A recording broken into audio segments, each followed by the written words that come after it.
I've recently had to cut some comb joints, and I realised that my Bridgeport Turret Mill would be a useful machine to do that job. What I had to do was work out a way of holding the workpiece to the table, and that's really the purpose of this video. Jig I've created to do it, painted red here, it's fabricated from mild steel. The initial thing I had to do was remove the handle from the left hand side of the table to give a bit more room. That comes off very quickly with one nut. This jig bolts down flat onto the table, and at the back there are a pair of lugs welded on to ensure that it always registers properly with the table. I've taken great care welding it up to get everything flat and square. It's all pretty self-explanatory. Works clamped with this bar with a wooden piece. These could be replaced with longer ones, so I could put quite a large stack of pieces of work in there, cut them all through in one go. These 3 bolts on top hold a piece of waste against the work to prevent breakout.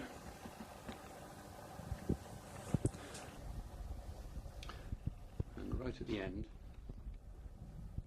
there's a small lug which ensures that the piece of scrap can be put back in exactly the same place every time. That means that if I'm making multiple pieces, I can use the same piece of scrap. I don't claim there's anything very original about this, but it does show what you can do with a machine. It'll take work pieces up to 4 feet in length, 1.2 meters, the limitation being the height of the machine above the floor. I think that's about it. I'll give you a quick demo of how it works. Right, the machine's set up so that this fence sits exactly in line with this edge of the cutter, and the index wheel zeroed. This is a very conventional setup. Spacer here equal to the diameter of the cutter provides this step, so the comb joint will fit eventually with the 2 pieces of wood in line. This piece of wood along the front is a piece of scrap just to make for a cleaner edge where it cuts into the wood. And I've set the quill of the machine to the full height and used that as a depth stop.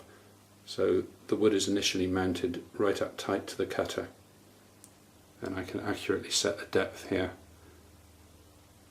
Put in the piece of scrap here to prevent breakout, held in with these bolts as shown earlier. It's very convenient to be able to put that on after mounting the work. It cuts down on the number of pieces of wood you're trying to fiddle around with when you're mounting them. I've set the machine back to the datum position and moved the cutter right down on the quill, so I'm going to attempt to cut these out in one pass. I've also set up the stops here so that the travel across the work will be limited to just what I need. This is a 10mm cutter which works out very conveniently. It's a metric machine, so I'll be indexing 20mm with each cut. So let's see if it works.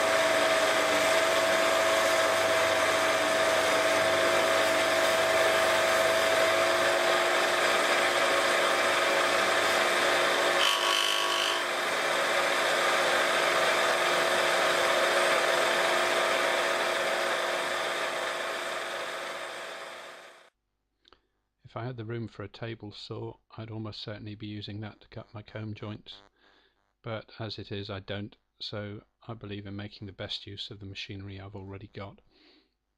It's not ideal cutting wood on a metalworking machine, but one advantage of this is that nearly all of the sawdust falls away from the body of the machine, doesn't get stuck in the guideways or the T-slots.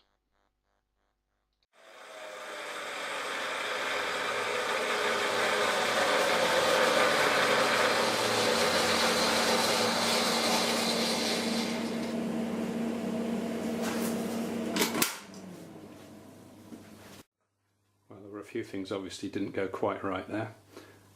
The piece of scrap on the front with the grain running in that direction made it quite hard for the router to cut it, and then eventually it split off at the last moment. I think I was pushing my luck cutting full depth as well, because I noticed a bit of smoke, but it's a very cheap router cutter, costs about £1, so I wasn't too worried. So in the interest of an experiment, I just pressed on with it. Let's see if it fits. So here it is, straight out of the mill.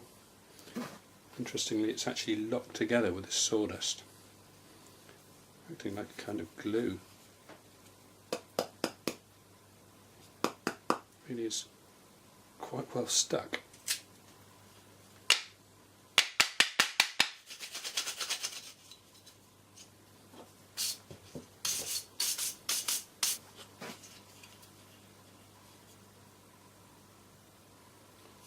The joints seem fairly clean.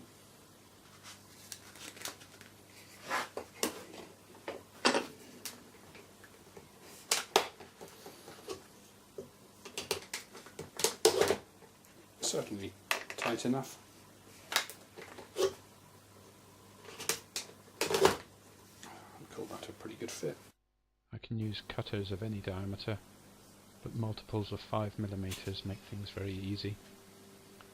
Since making the jig, I've realised that it's also ideal for cutting tenons.